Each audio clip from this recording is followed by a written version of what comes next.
Hey guys, Spirit of the Law here. In this video, we're going to be looking at the various technologies at the university and ranking them from worst to best.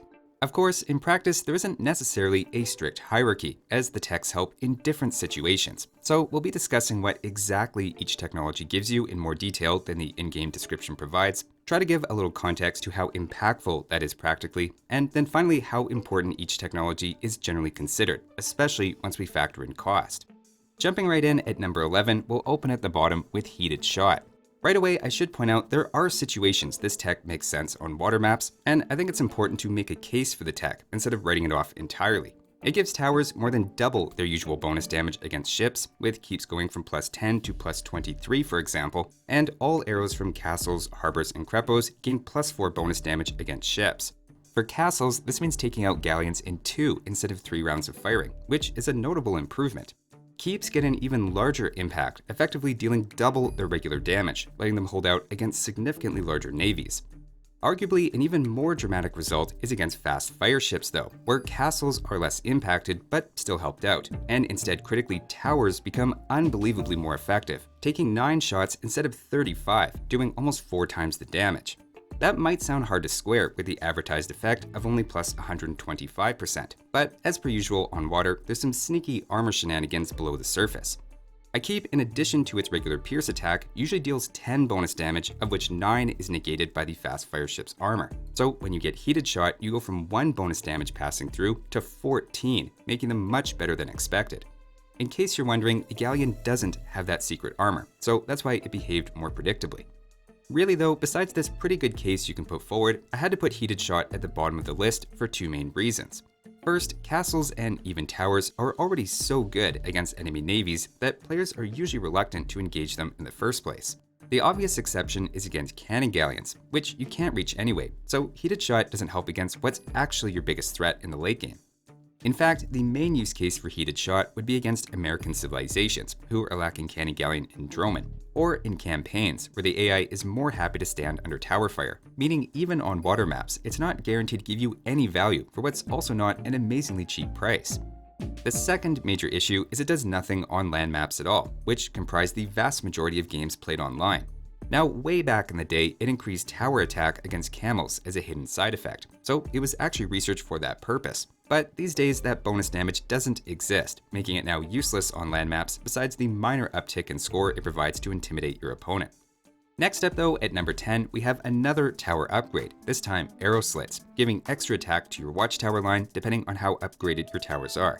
Right away, I consider this slightly more versatile than Heated Shot, simply because it helps both on land and water.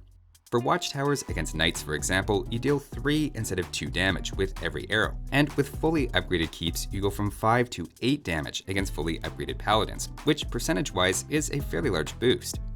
Obviously, the effect is marginal against ships compared to Heated Shot, but that's the trade-off for more flexibility. The problem is mostly just that it's kind of expensive, and also helps objectively less than even the basic tower upgrades, as it doesn't improve HP or armor. It's also an Imperial Age tech now, so it comes very late, and to get the most out of it, you already need to upgrade to keep. Maybe if you're Japanese and going for Yasama Towers or another very good tower civilization like Koreans, you could pick it up, but it's just not that common to see. This is another case where it used to be better, and at one point was considered borderline broken when it was significantly cheaper and gave double the attack increase that it does now. But towers in general, and especially this tech, just aren't as impressive as they used to be. Continuing with our tower theme though, at number 9 we have the guard tower and keep upgrades, which I'll put together on the list. These increase your tower's attack, armor, and HP, and also increase the benefit from arrowslits. Now, guard tower in particular is sometimes nice to have if you have a lot of existing watchtowers, and especially against high armor targets like mangonels, they can be quite effective, dealing 3 times as much damage as a watchtower with bodkin arrow, even letting them win one-on-one. Even against their major nemesis, the ram, the HP can still be helpful, though again, outside of Japanese and maybe Koreans, you don't see that many guard towers, and while players online like to play for keeps, they rarely play with keeps, as there's just better ways to spend your stone on town centers or castles. Getting away from towers now though, next on our list is Treadmill Crane, which gives a 20% construction speed boost to your builders. This is probably more useful than it gets credit for, but is mostly associated with deathmatch, where you can get off to a faster start, or in the context of castle drops or rushing a wonder. To put it in perspective, getting this tech means completing buildings when without it those buildings would be at 83% complete.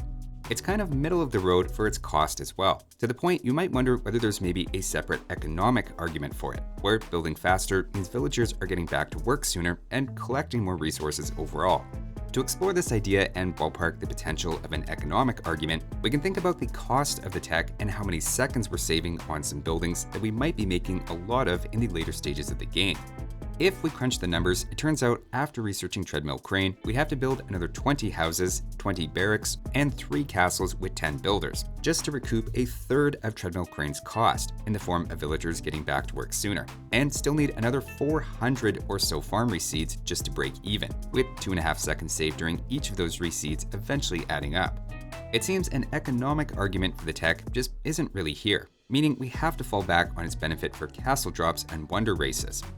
Personally, I think it would be more interesting and helpful if it improved repair speed as well, giving it other use cases like in Treb Wars, but as it stands, I consider it pretty niche and optional. Next up, at number 7, we have the Bombard Tower. This is a case where you don't see them all that often on Arabia especially, but can be dangerous in a Team Black Forest game, for example. It excels in situations where you want to slowly push forward and entrench, where they can give you solid firepower without using up population space. The problem is just while they have great damage output, they're incredibly expensive, costing gold in addition to stone, and are also locked behind a university tech in chemistry. Again, back in the day when Bombard Towers did melee damage and could obliterate rams, this would be a different story. And even as it stands, in the right situations, they can be amazing. But practically, outside of a few specialized civilizations like Turks and Portuguese, you just don't see them that often. So this feels right in about the middle of the list. Moving on though, at number 6, we have murder holes. Now, certainly in a campaign setting, this is a must grab, as the AI loves to attack your castles with knights and infantry, but outside the campaigns, the problem is this doesn't help against the most common things that people use to attack castles.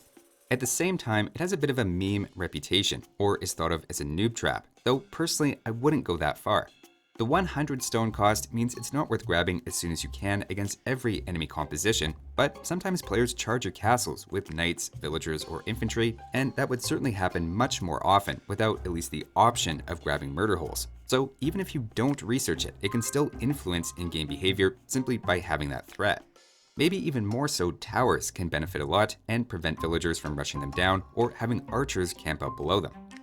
Next up, at number 5, we have Fortified Walls, which is another tech I think is probably more useful than it gets credit for. Stats-wise, it's a good tech, and almost doubles Stonewall HP while greatly increasing melee armor, and even throws in a bit of hidden building armor to resist siege units.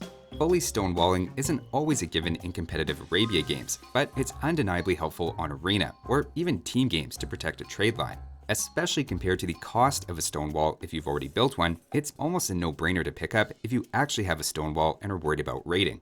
I might even go as far as to say that stone walls are a little underused or overly stigmatized at some levels, as they're just so much better than palisades, especially at a level where you don't have the actions per minute to deal effectively with constant raids.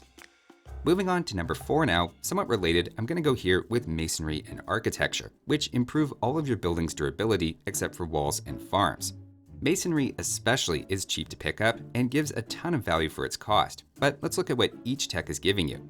The HP increase is pretty intuitive, and so is the increase in melee and pierce armor by 1, but there's also a +3 building armor thrown in that's a little more unclear, and refers to bonus damage done by many but not all anti-building specialist units. The units on the left here, including Siege, Tarkans, Elephants, Ships, and Villagers, among a few others, have some or all of their bonus damage blocked by Masonry and Architecture.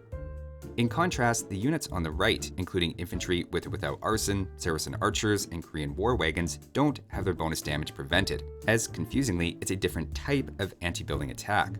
A sort of related question you might then wonder is if these techs are worth picking up before or after hoardings, if you're worried about your castles. And it turns out it gives the same HP boost for a very similar cost. The thing is though, of course, hoardings doesn't give the armor benefit and only affects castles and dungeons, so I consider Masonry and Architecture strictly better and a higher priority. Another sneaky benefit you might not immediately think of with these techs is when it comes to repairing. While villagers repair at the same speed, here after one trebuchet shot, it costs 33 stone to repair without Masonry and Architecture, and 27 stone to repair with those upgrades, making them roughly 20% more cost efficient to repair the same amount of damage. That's because the cost to repair is based on the percentage of HP repaired, so the same 500-ish damage from a trebuchet shot is cheaper to repair if it's out of a larger total. In fact, Treb Wars are probably the most impactful use case for both the total HP increase and repair efficiency. But no matter how the game plays out, you really can't go wrong with at least Masonry when you can afford it. Moving on to number 3, we have Siege Engineers, which has 2 different effects.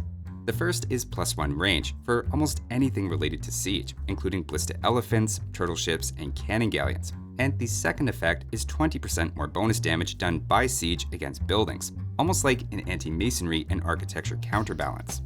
This greatly helps onagers more consistently reach juicy targets like arbalesters, but even bombard cannons, scorpions, or trebuchets can benefit a lot from a little extra range.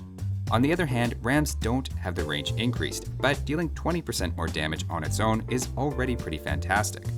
The main problem is just the tech is a little expensive, and for balance reasons, it seems a good number of civilizations don't have access to it. But if it's available, it's worth getting at some point if you're making any amount of siege that isn't just the siege tower. Moving on to number 2 now, we have Chemistry, which adds +1 attack to pretty much anything that fires arrows, javelins, or bolts, and also unlocks gunpowder units. I would say this should usually be one of the earlier techs you pick up in Imperial Age, depending on your strategy to an extent, but even if you aren't making arbalesters, you still have elite skirmishers, town center fire, and castles that are being affected. Technically, Bracer is the higher priority as it increases range as well, and admittedly +1 attack from Chemistry might sound pretty modest, but especially if you have archers or elite skirmishers, it can be the difference between dealing 1 versus 2 damage per shot, depending on enemy pierce armor, effectively doubling your damage output for a pretty reasonable price. Also, who doesn't love fire arrows and flaming rocks thrown by your trebuchets and onagers? Though, as a side note, I think it would make more sense if Heated Shot gave that particular cosmetic change, but it is what it is. But finally, we come to number 1, Ballistics. This allows all sorts of archers, mounted units, galleys, and defensive buildings to track moving targets, shooting at where the enemy is going to be instead of where it is, and apparently this needs to be researched. Also, just as an aside, don't let the icon confuse you, as this tech does not help your bombard cannons against castles. Now, if you told me a game ends in Castle Age and only one tech from the university was researched, it's almost certainly this one, as it's so critical for crossbows. Players will even build a university in Castle Age just for this tech if they're making ranged units despite costing comparable to 2 town centers. That's how important it is. Especially if your opponent is also using ranged units, it's a massive leg up, and you become far more likely to be able to pick off villagers when raiding as well. While crossbows are most closely associated with it, even as a cavalry civilization, while it's a lower priority, it's still a commonly researched university tech, given its benefit to castles and any skirmishers you might throw in as counter units. So that's my ranking of the university techs. Class dismissed, and I'll see you next time.